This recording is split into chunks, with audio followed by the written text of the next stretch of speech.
मैं तुम्हारी माँ के साथ अबोर्ड नहीं रह सकती, मुझे अलग घर चाहिए ताकि मैं खुल के सांस ले सकूं। रानी राहुल को देखते ही जोर से चिल्ला उठी।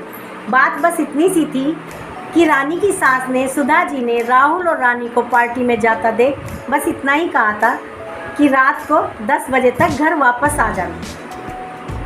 और रानी ने इसी बात को इतना बड़ा तूल दे दिया और उसने कुमुद की किटी पार्टी में जाकर कुमुद से नया घर ढूंढने को कहा।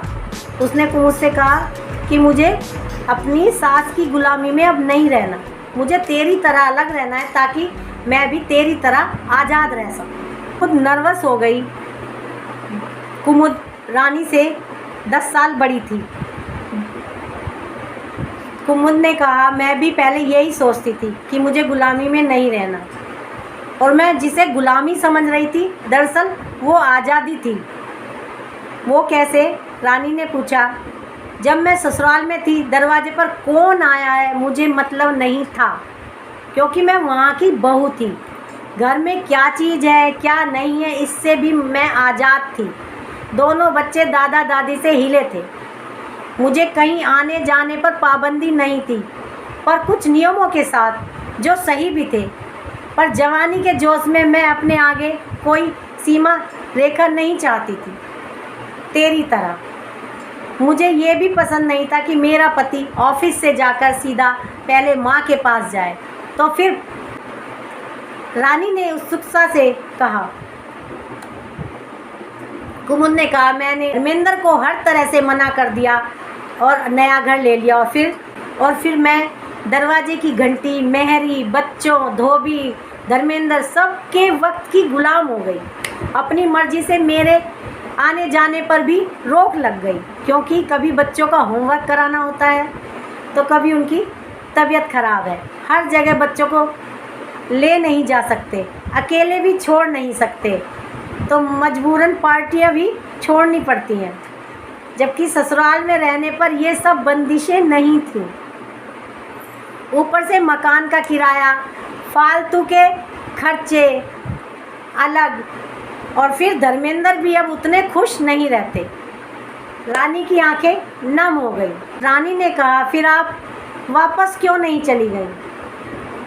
कुमुद ने कहा, किस मुंह से जाती, किस मुंह से लौटती? उन्होंने एक बार मम्मी से कहा भी था, पर पापा ने यह कहकर साफ मना कर दिया कि एक बार हम लोगों ने बड़ी मुश्किल से अपने आप को संभाला है, अब दूसरा झटका खाने की हिम्मत नहीं है। बेहतर है तुम वहीं पर रहो। रानी को बहुत दुख हुआ। कहने लगी, ओह, घर से बाहर कदम रखना बहुत आसान है। कुमुद ने कहा, माँ बाप के आश्रय में रहते हैं तो आपको बाहर के थपेड़ों का तनिक भी एहसास नहीं होता। माँ बाप के साथ बंदिश से ज़्यादा आज़ादी होती है, पर हमें वो पसंद नहीं है। बार बाहर निकलने के बाद आपको पता चलता है कि आज़ादी के नाम पर खुद अपने पाँव में जंजीरें डाल लें। बड़ी होने के नाते मैं तुमसे यही कहूँगी, सोच समझ कर ही ये कदम उठाना। कुमुद ने कहा। रानी मन ही मन में ये गणित दोहराते हुए एक क्षण में निर्णय ले चुकी थी। उसे कुमुद जैसी गुलामी नहीं चाहिए। घर की ओर चलते बढ़ते कदमों के साथ साथ ही वो मन ही मन बुदबुरा रही थी। तो सासू माँ के पैर छूकर क्षमा मांग ली और सदा के लिए सासू से कहा, मुझसे गलती हो गई, मैं सदा तुम्हारे पास ही रहूँगी। बच्चों के लिए माँ बाप का साथ होना बहुत ज़रूरी है। तो रानी ने बड़े ही दुख से कहा और अपनी सास से गले मिलकर फूट फूट कर रोने लगी। दोस्तों, ये एक हकीकत है कि जब हमारे माँ बाप हमारे पास रहते हैं तो हम बेफिक्र रहते हैं। हमें किसी भी तरह की किसी बंदिश नहीं होती। किसी भी कुछ चीज़ घर में चीज़ है नहीं है, कुछ क्या हो रहा क्या नहीं हो रहा, बच्चे क्या कर रहे हैं कैसे कर रहे हैं, कुछ बेफिक्र रहते हैं। लेकिन जब माँ बाप होते हैं थोड़ा बहुत उन्होंने अपने बच्चों की वो बंदिशें नहीं लगाते, वो अपने बच्चों की केयर करते हैं, तभी वो बोलते हैं, क्योंकि उन्होंने ज़माना देखा है, दुनिया देखी है, यही सोचकर माँ बाप बोलते हैं। तो कभी भी माँ बाप की बात का बुरा ना माने, साथ रहें, परिवार में रहें, तभी खुश रहेंगे, अलग कुछ नहीं है।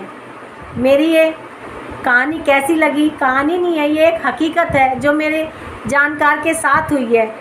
तो ये आपको कैसी लगी प्लीज़ कमेंट में ज़रूर बताएं, ताकि मुझे हकीकत आपके सामने मैं रख सकूं।